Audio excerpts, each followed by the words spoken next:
It is an honor to stand before you. My name is Van Stinson, white male, getting older every day, Baton Rouge District, assistant to the bishop and director of Connectional Ministries.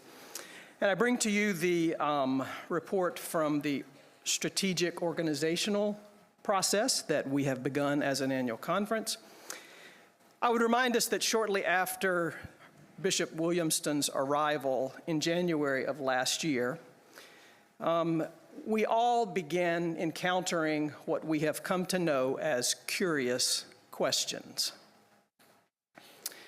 I'm curious, Bishop Williamston will often ask, and then she will ask a probing question intended to help her come to better understand this new mission field to which she has been assigned.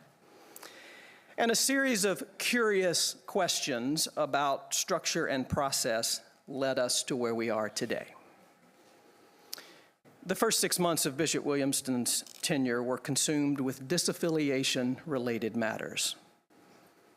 In May of last year, we navigated the final group of churches who chose to depart through disaffiliation.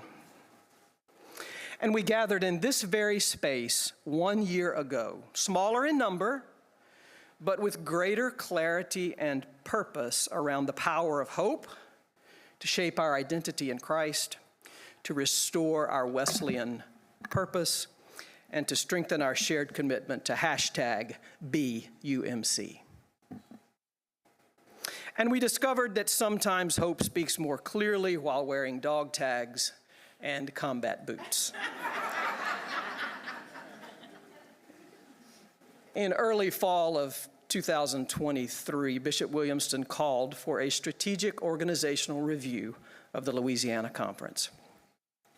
And Dr. John Wimberly was selected as the consultant to guide us in the initial stages of this process. We have asked John to offer us a virtual word of greeting to the body today.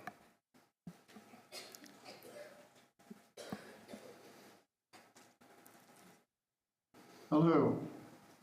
There are always voices who say we are spending too much time on organizational structure, but ineffective structure leads, frankly, to ineffective ministry. Trying to do ministry in the 21st century with governance concepts and systems created in the 19th and 20th century has been slowing us down in a world that's rapidly changing. We must embrace the best practices of the 21st century using teams, performance metrics, smaller decision-making bodies, and those kinds of things to do God's work. I'm frankly very excited and extremely optimistic about the future of the United Methodist Church in Louisiana. While the disaffiliation process was, no question, traumatic, those of you remaining in the conference and the UMC have reaffirmed your commitment to the theology and the polity of the United Methodist Church. And as important, you've affirmed your connections to each other.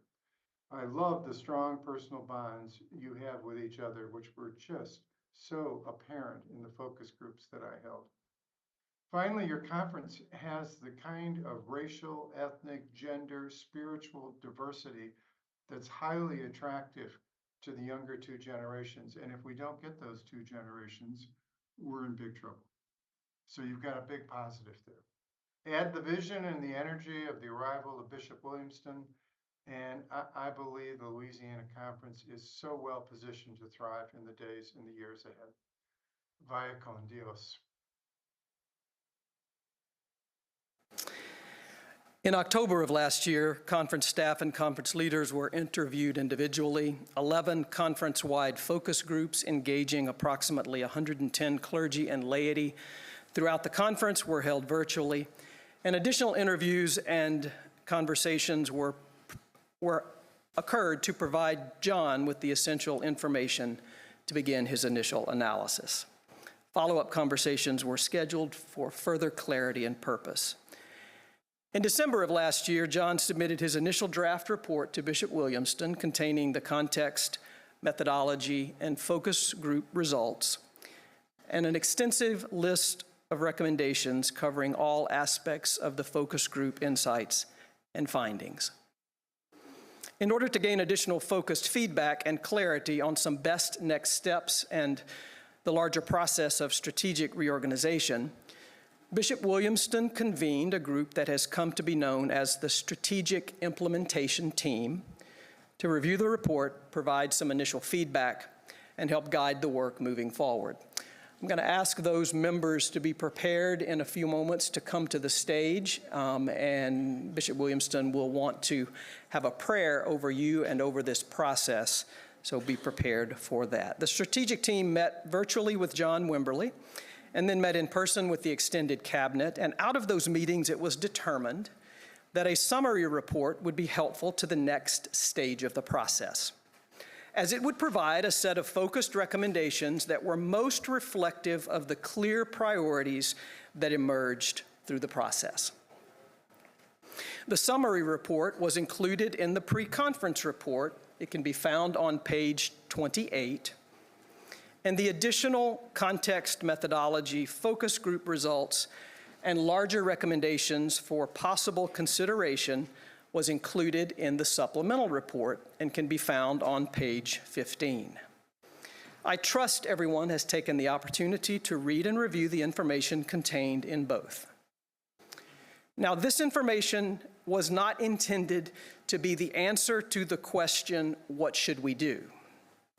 But rather, this report is designed to guide and direct our conversations and our strategic decisions over the next 12 to 24 months. Which brings us to today. It is important to remember that the primary focus of this process is organizational restructure. That process will include a series of decisions and steps, each of them related to the other, and some of them already clear, others yet to be discovered. All of them intended to help us move forward with hope as we build, connect, and equip disciples of Jesus Christ for the transformation of the world. Two specific recommendations will come before the conference requiring a vote. Additional recommendations will be around inviting the conference into conversation about specific areas of mission and ministry. In fact, you just received one of those invitations in the midst of the report from our youth, inviting the conference, especially those of younger generations, into a conversation about our preferred future.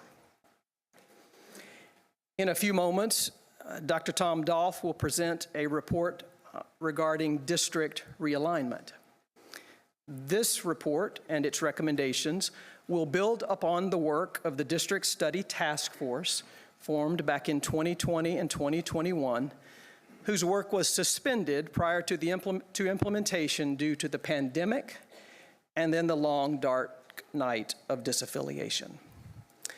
This afternoon, you will hear a report from the Nominations Committee, and you will be asked to suspend the rules and allow the Strategic Implementation Team to do its work along with the nominated committees and teams to help move us forward in a deliberate way that aligns with the unfolding vision and purpose. The remaining recommendations regarding conversations around camping and retreat ministries, campus ministries, and strategic staffing on the conference level will also be occurring.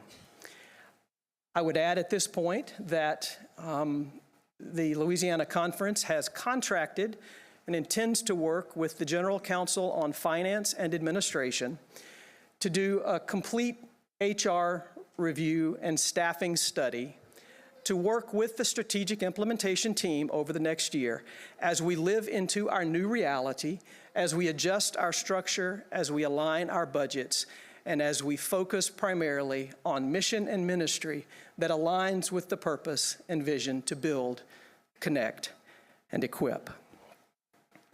At the heart of this entire process is communication. Our lay leader mentioned it earlier. In a few moments, you will hear from our Director of Communications, Reverend Todd Rossnagel, how we communicate this ongoing work, as well as how we continue to tell the story of what God is doing in our midst, will be vital and essential to reconnecting us and keeping us focused on what is most important. We are moving forward with hope. And as my favorite theologian, known to most of us as Jelly Roll, says, the windshield is bigger than the rearview mirror for a reason. It doesn't matter what you've been through or what you're going through. You just gotta, and I will edit it here for this group. You just gotta keep moving. So Bishop, this is our report. It is before you and before the body.